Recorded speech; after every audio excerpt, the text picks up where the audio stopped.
Overstreet nos diz o seguinte: os membros mais perigosos da nossa sociedade são aqueles adultos caracterizados pela efetiva autoridade de adultos e por motivos e reações infantis.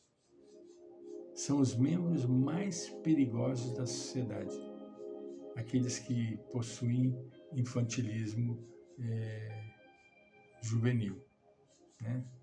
Infantilismo adulto, né?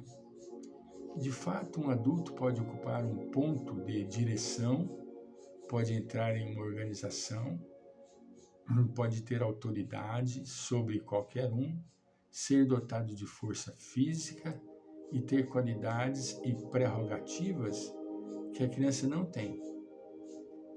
É adulto. Por isso é fácil compreender como ele poderia fazer um mal imenso se agisse utilizando meios e com motivos imaturos. Não tem nem dúvida. Colocaria em risco todo o meio que ele vive e que ele convive. Eis porque seria muito importante, prestemos atenção, eis porque seria muito importante para o bem-estar individual e coletivo que todos os adultos sentissem a necessidade de conhecer bem a si mesmos e educar-se onde fosse preciso.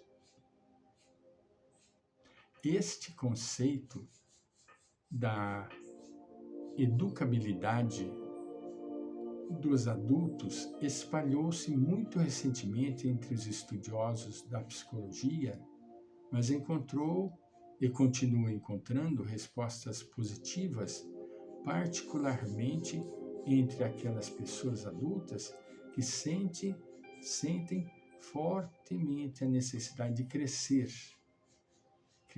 mais, pois se dão conta de que estão atolados num ponto morto e necessitadas de amadurecer ulteriormente. Muitos erros e também muitas infelicidades seriam evitadas se a pessoa adulta procurasse com sinceridade e humildade analisar-se para perceber se permaneceu nela alguma característica imatura e atrasada, e depois trabalhasse para harmonizar-se e equilibrar-se. O que nós queremos tranquilamente dizer aqui?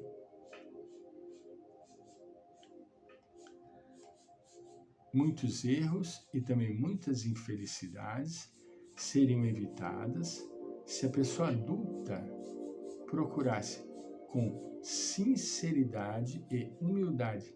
Sinceridade e humildade. Analisar-se para perceber se permaneceu nela alguma característica imatura e atrasada, e depois trabalhasse para harmonizar-se e equilibrar-se. O que a doutora Bata está nos dizendo aqui? Com imensa claridade.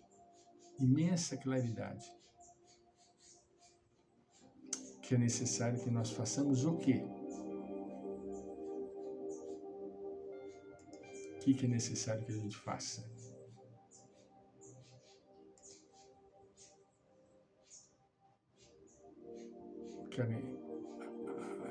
Depois trabalhasse para harmonizar-se e equilibrar-se.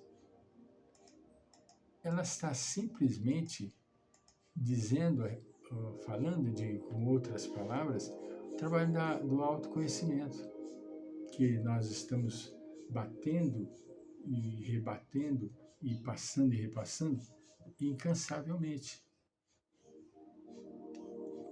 O autoconhecimento, ele é o mecanismo que eu diria sine qua non para nosso acerto e a nossa libertação e iluminação.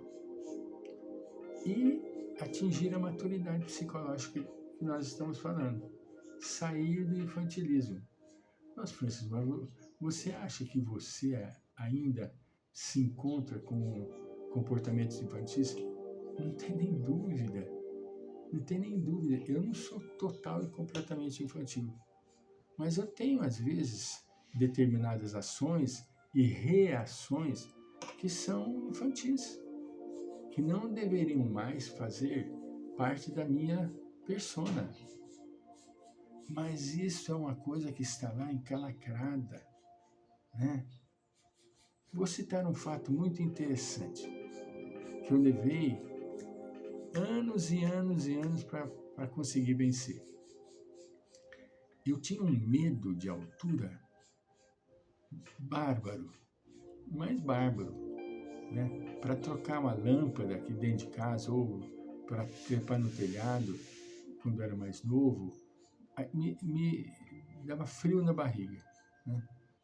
Aí eu comecei a questionar, estudando, né? Comecei a questionar, por que será que eu tenho esse medo de altura tão exacerbado, né? Aí comecei a remontar a minha infância. Lá atrás, quando eu tinha a minha idade de 5 a 7 anos de idade, eu desenvolvi esse medo tenebroso de altura. Como e por quê?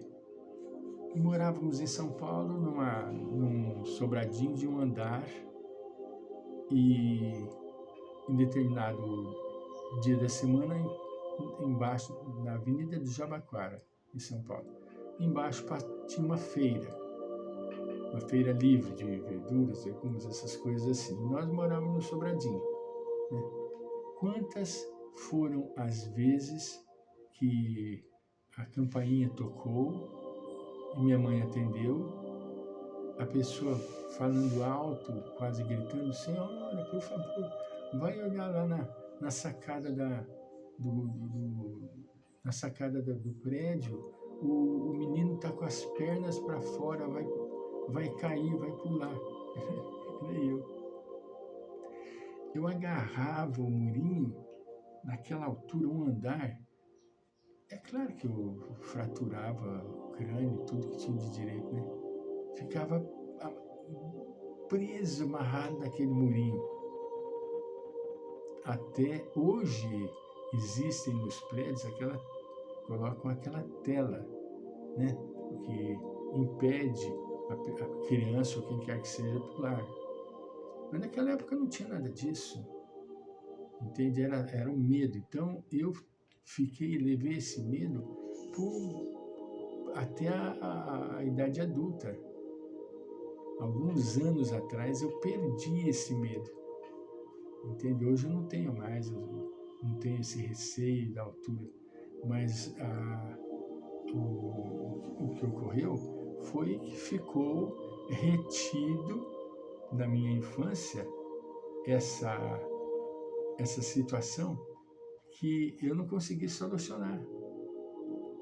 Eu não tinha maturidade suficiente para poder deduzir, né? Tirar passar uma borracha em cima, apagar aquele desconforto. E era terrível, o medo era terrível, entende? Falando nela algumas características, madura e atrasada, e depois trabalhasse, falando ao autoconhecimento. Este é um trabalho que não somente é possível, mas é o mais importante da vida, porque é aquele que pouco a pouco ajuda o ser humano a se tornar realmente o homem completo. Autoconhecimento. Em todos os seus aspectos, capaz de expressar todas as suas faculdades e pronto para manifestar aquela parte de si mais elevada e mais verdadeira, que é o eu total, o ser espiritual. Nós só vamos conseguir fazer esse trabalho maravilhoso depois que nós desenvolvemos o autoconhecimento. Do contrário, não. Nós temos por urgência fazer esse despertar. Todo mundo será que tem facilidade para fazer isso? Não. Não é nem caso de facilidade, porque todos têm facilidade. Mas o interesse é que a grande maioria das pessoas não tem interesse. Como não tem interesse? Porque isso é uma coisa que vai trazer tanto benefício. Vai trazer benefício, mas a pessoa vai ter que perder uma série de hábitos que ele não quer perder. Por isso que permanece o estado infantil na fase adulta. Infantilismo adulto, né? O tratado da imaturidade, o infantilismo adulto. O indivíduo não quer perder. Com isso, ele atrasa o seu despertar e bloqueia, consequentemente, o seu autodescobrimento. Voltaremos em breve.